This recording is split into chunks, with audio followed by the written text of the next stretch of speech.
Now we'll talk about convection in more detail. तो convection का classic example तो आपको पता ही है, ये कैंडल वाला एग्जांपल पहले भी हम देख चुके हैं इसको। तो यहाँ पे क्या होता है, कैंडल के बगल की जो हवा है वो गर्म हो जाती है, गर्म होने से वो लाइट हो जाती है, इसलिए वो राइज करती है ऊपर, आपके हैंड तक पहुंचती है। तो गर्म पार्टिकल्स आपके हैंड को हिट करते हैं तो आपको गर्म फील होता है, राइट स्टूडेंट्स। तो यहाँ पे पार्टिकल्स खुद हीट लेके जा रहे हैं, that's why it is convection. अब यहाँ पे एक और नया टर्म मैं इंट्रोड्यूस करना चाहता हूं, that is called convection current. तो स्टूडेंट्स यहाँ पर ये जो हवा का मूवमेंट हो रहा है ऊपर की तरफ, इसको हम बोल रहे हैं कन्वेक्शन करंट। जैसे कन्वेक्शन करंट को और आपको विजुलाइज करना है तो आप इंसेंस को देखो, अगरबत्ती हिंदी में बोले तो, यहाँ पर ये जो धुआं या स्मोक आपको राइज होते हुए दिख रहा है, that is also an example of convection current.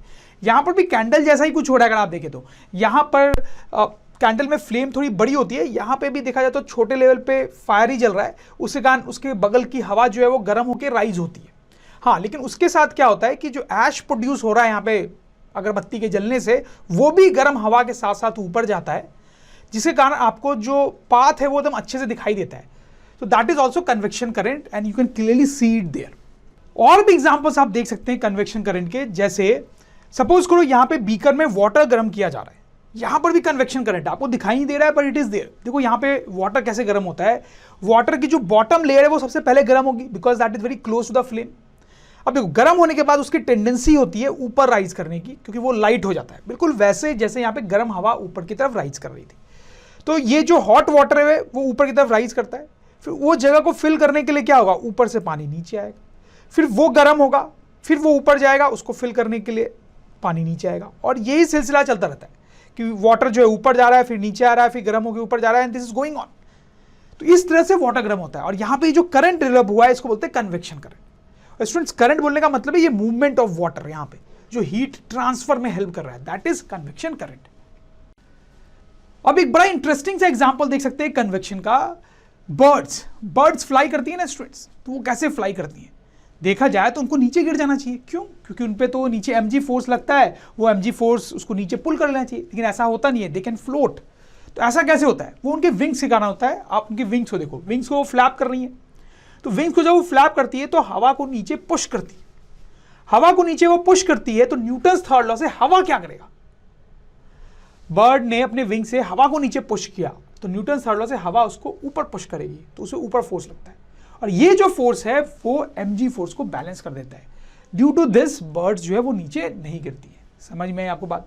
लेकिन आप सोच रहे हो कि इसमें कन्वेक्शन कहाँ आया? हाँ, कन्वेक्शन इसमें बिल्कुल नहीं है।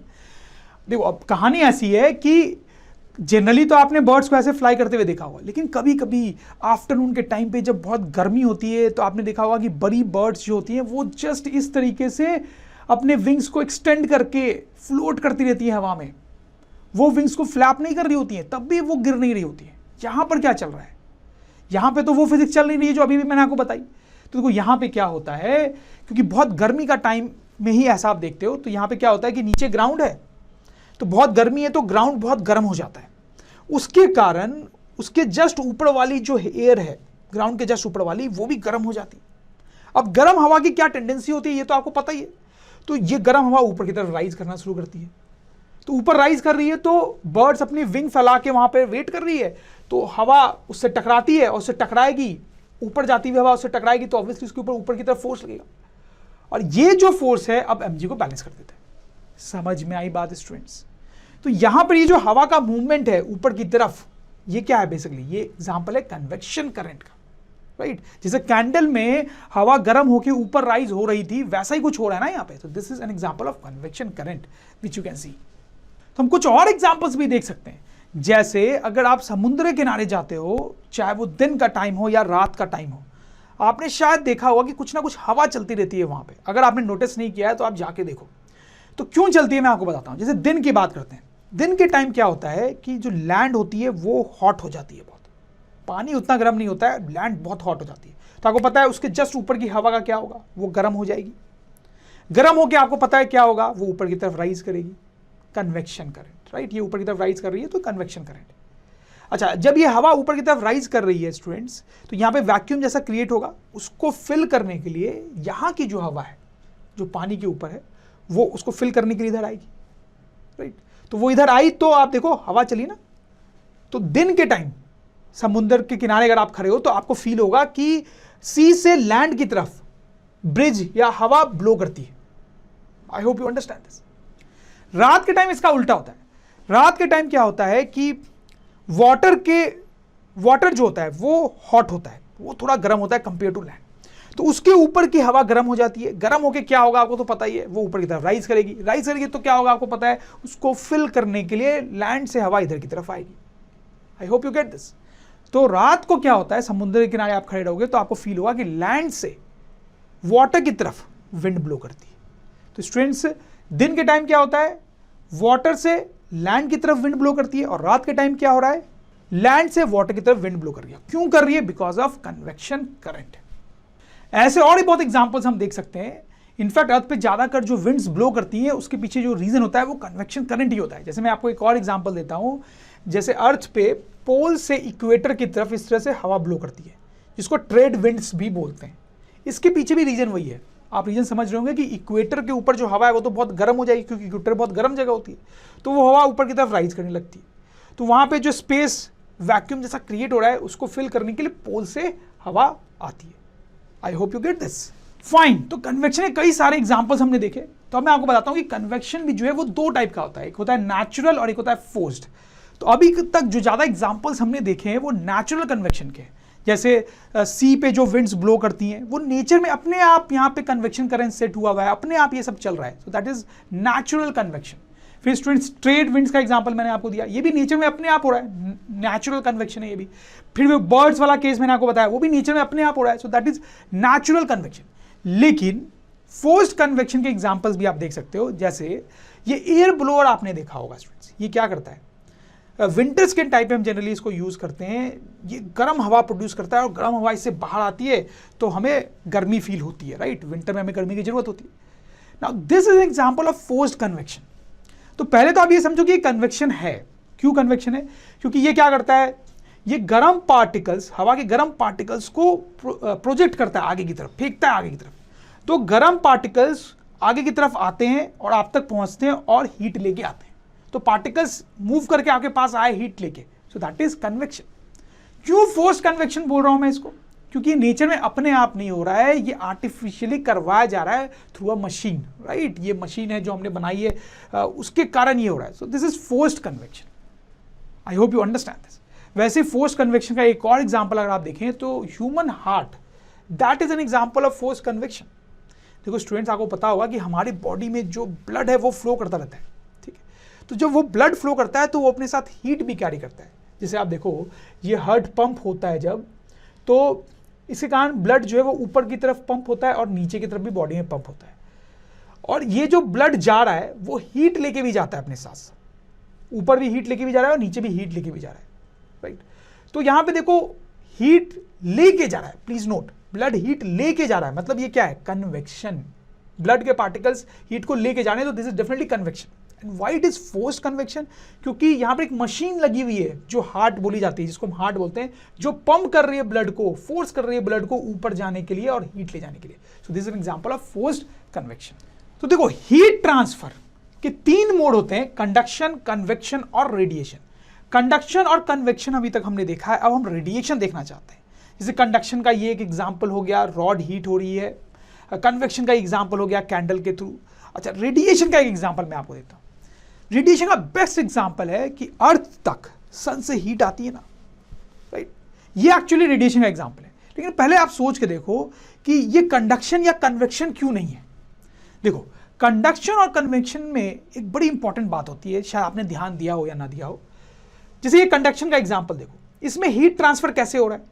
इसमें रॉड के जो पार्टिकल्स हैं वो वाइब्रेट कर रहे हैं, एक दूसरे से कोलाइड कर रहे हैं, और उसके कारण हीट का ट्रांसफर हो रहा है। Particles, please note, particles, rod के पार्टिकल्स वो वाइब्रेट कर रहे हैं, कोलाइड कर रहे हैं, उसके कारण हीट का ट्रांसफर हो रहा है। समझ में आ रही बात? वैसे अगर आप इस केस में कन्वेक्शन का एग्जांपल देखोगे तो कैंडल के गर्म होने के कारण उसके अगल बगल की हवा गर्म हो जाती है, हवा के पार्टिकल्स ऊपर हीट लेके जाते हैं। पार्टिकल्स, हवा के पार्टिकल्स ऊपर हीट लेके जा रहे हैं। तो पॉइंट ये होता है कि कंडक्शन और कन्वेक्शन दोनों में पार्टिकल्स इन्वॉल्व होते हैं। इनफैक्ट यहां पे एक टर्म में इंट्रोड्यूस करना चाहूंगा, मीडियम। यहां पे हम बोलेंगे रॉड इज द मीडियम, यहां पे बोलेंगे एयर इज द मीडियम। तो एयर को मीडियम बोल रहे हैं, मतलब एयर के पार्टिकल्स इन्वॉल्व हैं हीट ट्रांसफर करने के लिए। रॉड को मीडियम बोल रहे हैं, मतलब रॉड के पार्टिकल्स इन्वॉल्व है हीट ट्रांसफर करने के लिए। तो कंडक्शन और कन्वेक्शन दोनों में ही पार्टिकल्स का इन्वॉल्वमेंट होता है हीट ट्रांसफर में। अच्छा, अब यहां पे सोच के देखो कि सन से हीट आ रही है जब अर्थ तक, लाइट भी आ रही है ऑब्वियसली, हीट भी आ रही है, तो बीच में कौन से पार्टिकल्स हैं जो वो हीट लाने का काम कर रहे हैं? आपको तो स्टूडेंट्स पता होगा कि सन और अर्थ के बीच में कुछ नहीं होता है, वैक्यूम होता है। तो इसका मतलब यहां पे तो कंडक्शन या कन्वेक्शन हो रहा हो ऐसा तो हो ही नहीं सकता, क्योंकि कंडक्शन और कन्वेक्शन के लिए तो पार्टिकल्स की जरूरत पड़ती है। तो स्टूडेंट्स ये तीसरा मोड ऑफ हीट ट्रांसफर हो रहा है यहां पे, रेडिएशन। रेडिएशन में हीट ट्रांसफर हो सकती है without involvement of particles, directly from source to destination. समझ में आ रही है आपको बात? तो स्टूडेंट्स हम लिख भी सकते हैं कि radiation is the mode of heat transfer by electromagnetic waves which require no medium to travel. तो शायद आप यहां पे सोच रहे होंगे कि ये इलेक्ट्रोमैग्नेटिक वेव्स क्या है, तो वो भी मैं आपको बता देता हूं। तो ये देखें, इसको बोलते हैं इलेक्ट्रोमैग्नेटिक स्पेक्ट्रम। तो कई टाइप की इलेक्ट्रोमैग्नेटिक वेव्स होती हैं। जैसे स्टूडेंट्स, लाइट तो आपको पता ही है, जो लाइट सन से आती है, बल्ब से आती है, ट्यूबलाइट से आती है, वो भी एक टाइप का इलेक्ट्रोमैग्नेटिक वेव ही है। जैसे देखो अभी आपको समझ में आ जाएगा, there are many types of electromagnetic waves, जैसे radio waves, microwaves, infrared, visible light. Visible light वही जो हम देखते हैं, राइट, जो बल्ब से आती है, सन से आती है, and so on. Then ultra violet, X ray, gamma rays, these are different types of electromagnetic waves। इनका नाम आपको याद होना चाहिए स्टूडेंट्स। इनमें डिफरेंस क्या होता है सच कि इनकी फ्रीक्वेंसी अलग अलग होती है। जैसे ये जो विजिबल लाइट है, ये तो आपको पता ही है, ये तो हम देख भी सकते हैं, ये भी बहुत टाइप की होती है, 7 कलर की होती है, राइट। अच्छा देखो, बाकी सब के बारे में थोड़ा सा बताता हूँ। वो थोड़ा सा डिफिकल्ट बच्चों को इसलिए लगता है क्योंकि वो आप देख नहीं सकते हो। विजिबल लाइट के अलावा बाकी सबको आप देख नहीं सकते हो, इसलिए आप थोड़ा सा रियलाइज नहीं कर पाते हो।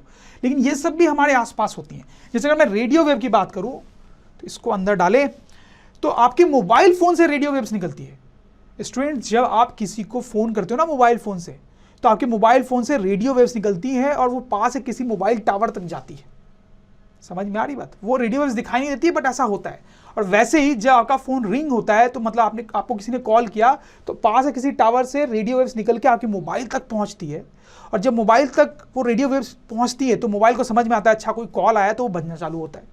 तो आप देखो रेडियो वेव्स कितनी इंपॉर्टेंट होती है। वैसे स्टूडेंट्स, माइक्रोवेव्स, ये भी आपको पता है।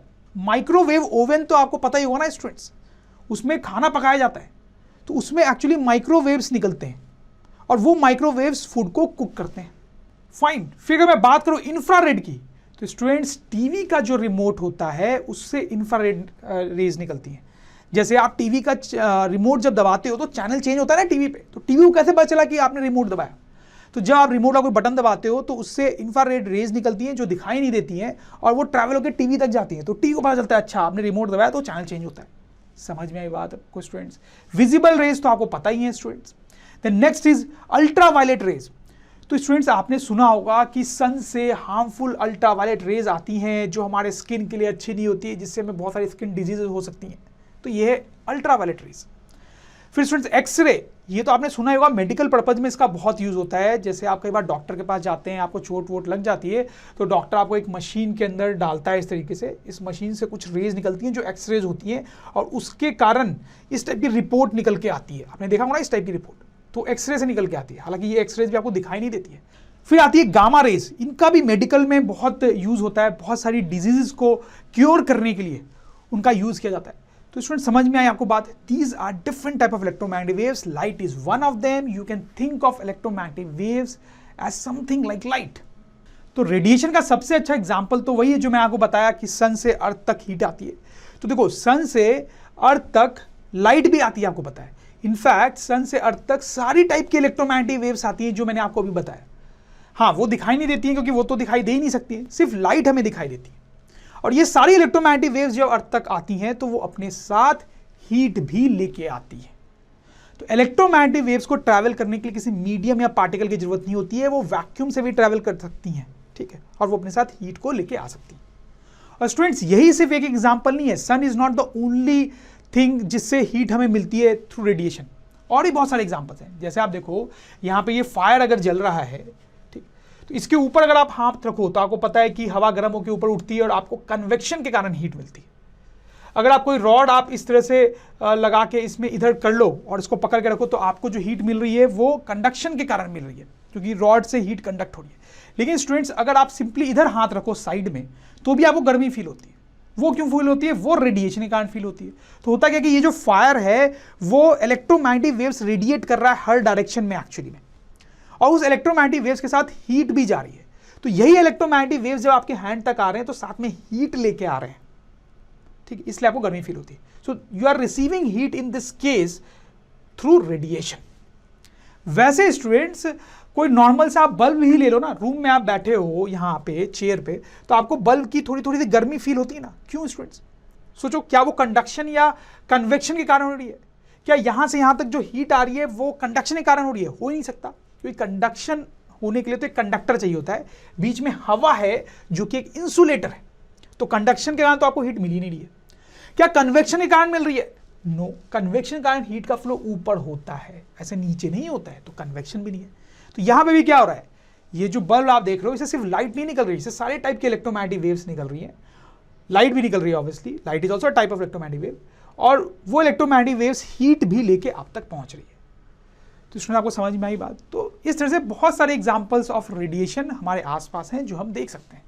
तो स्टूडेंट्स अगर ड्रोन स्टडी के ये वीडियोस आपको अच्छे लग रहे हैं तो आप प्लीज इनको लाइक करें, सब्सक्राइब करें, कमेंट्स लिखें स्टूडेंट्स, अपने थॉट्स बताएं, हमारे साथ शेयर करें कि आप और क्या चाहते हैं। और इतना ही नहीं स्टूडेंट्स, सबसे इंपॉर्टेंट नीचे शेयर बटन पे क्लिक करें और अपने दोस्तों के साथ इन वीडियोस को व्हाट्सएप और फेसबुक पे शेयर करें स्टूडेंट्स, ताकि वो भी इन वीडियोस का फायदा उठा सकें स्टूडेंट्स, राइट?